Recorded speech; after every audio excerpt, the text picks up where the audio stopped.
हमारे देश के अंधभक्तों ने इस बड़बोले ट्रंप के लिए पूजा कराई। इसके चुनाव जीतने के लिए हमारे देश में यज्ञ किए गए, वोट फॉर ट्रंप जैसे कैंपेन चलाए गए, सोशल मीडिया पर फ्रेंडशिप फॉरएवर जैसे पेज बनाए गए। यहाँ तक मोदी जी ने भी कहा कि अब की बार ट्रंप सरकार,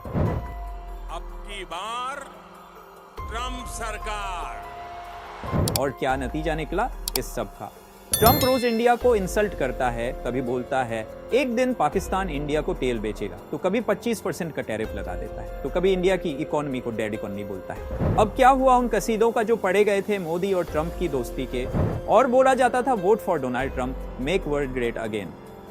अगर मानवता को कोई बचा सकता है तो वो है डोनाल्ड ट्रंप। ट्रंप जैसे पॉलिटिशियन को सपोर्ट करने का यही हाल होता है। इनको सपोर्ट करने का मतलब अपने पैरों पर कुल्हाड़ी मारना। पिछले कुछ दिनों में ट्रंप ने ना सिर्फ भारत पर टैरिफ का ऐलान किया है, बल्कि उसने इंडिया की इकोनॉमी को डेड इकोनॉमी बोल दिया। अब जो अंधभक्त ट्रंप के लिए पिछले साल हवन कर रहे थे, उन लोगों को समझ में नहीं आ रहा कि इंडिया के 4th लार्जेस्ट इकोनॉमी और इंडिया के G20 समिट को होस्ट करने के बावजूद, विश्व गुरु होने के बाद, और सबसे बड़ी बात मोदी और ट्रंप में इतनी दोस्ती होने के बावजूद, और अब की बार ट्रंप सरकार करने के बाद भी ट्रंप इंडिया के साथ ऐसा कैसे कर सकता है। अब की बार ट्रंप सरकार, क्या बात कर रहे हैं? ये कोई पहली बार नहीं है जब अमेरिका ने किसी देश पर टैरिफ लगाया है। इंडिया के साथ साथ लगभग 92 देश पर टैरिफ लगाया हुआ है। इसमें सीरिया पर सबसे ज्यादा 41% टैरिफ लगाया है। 30 जुलाई को ट्रंप ने ट्रूथ सोशल पर लिखा, India is the biggest tariff king, we are imposing a 25% टैरिफ and additional penalties due to their deals with Russia। अब इंडिया से एक्सपोर्ट होने वाले mobile phones, textile, pharma, jewellery, अब सब कुछ महंगा होकर अमेरिका पहुंचेगा। लेकिन असली कहानी तारीफ से बड़ी है। ट्रंप ने एक जियोपॉलिटिकल संदेश दिया है कि जो भी देश रूस से डील करेगा वो अमेरिका की सजा भुगतेगा।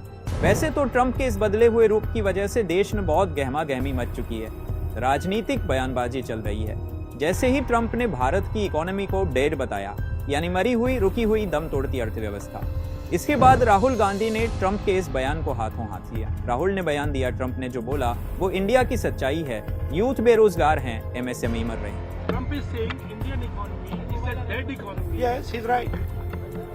आई मीन एवरीबॉडी नोज दिस। ये डील होगी, ट्रंप डिफाइन करेगा ये डील कैसे होगी, और मोदी वही करेगा जो ट्रंप कहेगा। इंडिया और रूस के बारे में इतना सब बोलने के बाद ट्रंप का मन नहीं भरा।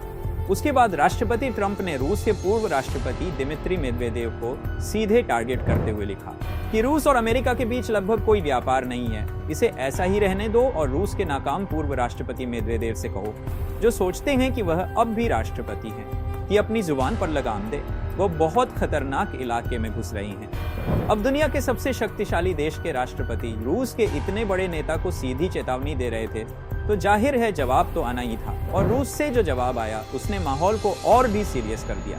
अब सीन में एंट्री होती है दिमित्री मेदवेदेव की। यह रूस के राष्ट्रपति और प्रधानमंत्री रह चुके हैं, और वर्तमान में रूस की शक्तिशाली सुरक्षा परिषद के डिप्टी चेयरमैन हैं। मेदवेदेव ने ट्रंप को टेलीग्राम पर जवाब दिया, और उनका जवाब बेहद तीखा और रहस्यमयी था। उन्होंने लिखा, जहां तक मुर्दा अर्थव्यवस्थाओं की बात है तो शायद ट्रंप को वॉकिंग डेड वाली अपनी पसंदीदा फिल्में याद कर लेनी चाहिए। मतलब पहले तो थोड़ा मजाक उड़ाया, लेकिन इसके बाद जो उन्होंने कहा वो मजाक बिल्कुल नहीं था। मेदवेदेव ने आगे लिखा कि और उन्हें यह भी याद रखना चाहिए कि जिसे डेड हैंड कहते हैं वो कितना खतरनाक हो सकता है, एक ऐसा सिस्टम जो असल में मौजूद ही नहीं है। अब इसमें यह कहना कि जो असल में मौजूद ही नहीं है, ये लाइन इस धमकी को और भी खतरनाक बनाती है। ये कहने जैसा है कि हम मानेंगे नहीं कि हमारे पास है, पर अगर तुमने कोई हरकत की तो तुम्हें इसका असर दिख जाएगा। अब आपका सबसे बड़ा सवाल यही होगा कि आखिर ये डेड हैंड है क्या, जिसकी धमकी से दुनिया में सनसनी मच रही है। डेड हैंड का ऑफिशियल नाम है पेरीमीटर। ये कोल्ड वॉर के समय सोवियत यूनियन यानी आज के रूस द्वारा बनाया गया एक ऑटोमेटिक न्यूक्लियर कंट्रोल सिस्टम है। इसे कयामत की मशीन यानी डूम्सडे मशीन भी कहा जाता है। ये काम कैसे करता है, आसान भाषा में समझिए। कल्पना कीजिए, दुश्मन ने रूस पर पहला परमाणु हमला किया, और उस हमले में मॉस्को समेत रूस के सारे बड़े शहर और लीडरशिप तबाह हो गई। राष्ट्रपति, रक्षा मंत्री, आर्मी चीफ, जवाबी हमला करने का ऑर्डर देने वाला कोई जिंदा ही नहीं बचा। ऐसी स्थिति में डेड हैंड सिस्टम अपने आप एक्टिवेट हो जाएगा। यह सेंसर के जरिए चेक करेगा कि क्या देश में परमाणु धमाके हुए हैं, क्या कम्युनिकेशन खत्म हो चुका है। अगर सिस्टम को लगता है कि देश का नेतृत्व खत्म हो चुका है, तो ये सिस्टम खुद ब खुद एक कमांड रॉकेट लॉन्च करेगा। ये रॉकेट्स पूरे रूस के ऊपर से उड़कर जमीन के नीचे छिपी सभी न्यूक्लियर मिसाइल बेस को जवाबी हमले का कोड भेज देगा। रूस की सारी न्यूक्लियर मिसाइलें अपने आप लॉन्च हो जाएंगी और दुश्मन देश को पूरी तरह तबाह कर देंगी। मतलब रूस का सीधा कहना है, हमें खत्म किया तो तुम भी नहीं बचोगे। ये सिस्टम दुश्मन के मन में खौफ पैदा करने के लिए बनाया गया था। ये ट्वीट अमेरिका और रूस के बीच चल रहे गहरे तनाव को दिखाता है। मेदवेदेव यही नहीं रुके, उन्होंने ट्रंप के पर्सनल अटैक का जवाब भी दिया। उन्होंने लिखा, अगर रूस के पूर्व राष्ट्रपति के कुछ शब्द अमेरिका के ताकतवर राष्ट्रपति में इतनी घबराहट पैदा कर सकते हैं तो इसका मतलब है कि रूस बिल्कुल सही रास्ते पर है। दिमित्री मेदवेदेव के बयान के बाद ट्रंप ने फिर से सोशल ट्रुथ पर पोस्ट कर चेतावनी दी कि शब्द बहुत महत्वपूर्ण होते हैं, यह अक्सर उम्मीदों से परे परिणाम पैदा कर सकते हैं। उन्होंने आगाह किया कि दिमित्री मेदवेदेव के भड़काऊ बयान कार्रवाई को भड़का सकते हैं। उन्होंने 2 न्यूक्लियर सबमरीन को उपयुक्त इलाकों में भेजने का आदेश दिया। यह निर्णय इसलिए लिया गया था कि अगर मेदवेदेव के बयान सिर्फ बातें न होकर कुछ ज्यादा हो तो हम तैयार रहें। ट्रंप के रूस के पास परमाणु पनडुब्बी तैनात करने पर रूस का भी रिएक्शन सामने आया है। रूसी सांसद विक्टर वोडोलात्स्की ने रूस की सरकारी समाचार एजेंसी को बताया कि विश्व के महासागरों में रूसी परमाणु पनडुब्बियों की संख्या अमेरिकी पनडुब्बियों से कहीं अधिक है। राष्ट्रपति ट्रंप ने जिन पनडुब्बियों को उपयुक्त क्षेत्र में भेजने का आदेश दिया है वे पहले से ही हमारे निशाने पर हैं। अब आवश्यकता इस बात की है कि अमेरिका और रूस के बीच एक ठोस समझौता हो ताकि वर्ल्ड वॉर 3 जैसी चर्चाएं बंद हों और पूरी दुनिया शांति से रह सके। दोस्तों, ये बात तो हो गई रूस और अमेरिका के बीच चल रहे सोशल वॉर की। अब समझते हैं ट्रंप की वो बात जिसने अंधभक्तों को सबसे बड़ा झटका दिया। भारत के ऊपर 25% टैरिफ लगाने के कुछ ही घंटों बाद यूएस प्रेसिडेंट डोनाल्ड ट्रंप ने पाकिस्तान के साथ एक ट्रेड डील अनाउंस कर दी। अनाउंस तो कीजिए, साथ में भारत को तंज कसने से भी नहीं चुके।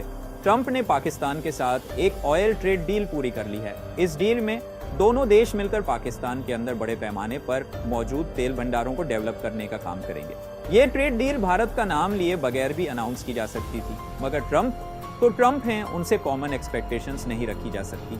ट्रंप ने इस डील के बहाने इंडिया का भी नाम ले डाला। बोले, कौन जानता है, शायद एक दिन पाकिस्तान इंडिया को भी तेल बेचे। इस बयान की अहमियत तब और बढ़ जाती है जब इसके कुछ ही घंटे पहले खुद ट्रंप ने भारत से यूएस आने वाले सामानों पर 25% टैरिफ का ऐलान किया था।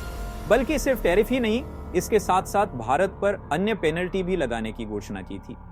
ऐसे में अगर ये टैरिफ लागू होता है तो भारत के कई सेक्टर्स प्रभावित हो सकते हैं। समझते हैं ट्रंप के इस टैरिफ से किन चीजों पर कितना टैक्स लागू हो सकता है। टेक्सटाइल भारत के प्रमुख एक्सपोर्टर में से एक है। अमेरिका भारत से कपड़ा और फुटवेयर का सबसे बड़ा आयातक देश है। 20 से 25% तक टैरिफ लगने से अमेरिकी बाजार में यह उत्पाद ज्यादा महंगे हो सकते हैं, जिससे भारत का शिपमेंट से लेकर कारोबार तक प्रभावित हो सकता है। भारत दुनिया के सबसे बड़े डायमंड एक्सपोर्ट करने वालों में से एक है और अमेरिका भारत से बड़ी मात्रा में डायमंड का आयात करता है। टैरिफ लागू होने से ज्वेलरी और डायमंड की कीमतें बढ़ सकती हैं, जिससे भारत से इसकी मांग प्रभावित हो सकती है, क्योंकि अमेरिकी खरीदार भारत के अलावा दूसरे विकल्प की तलाश कर सकते हैं। आप जानते ही हैं, ये एक बहुत डेवलपिंग न्यूज़ है। इसमें हर कुछ घंटों में नए अपडेट्स लगातार आते जा रहे हैं और सारे अपडेट्स हम आप तक पहुंचा भी रहे हैं। मैं हूं द इंडियन मैन, देखते रहिए द इंडियन मैन 2.0।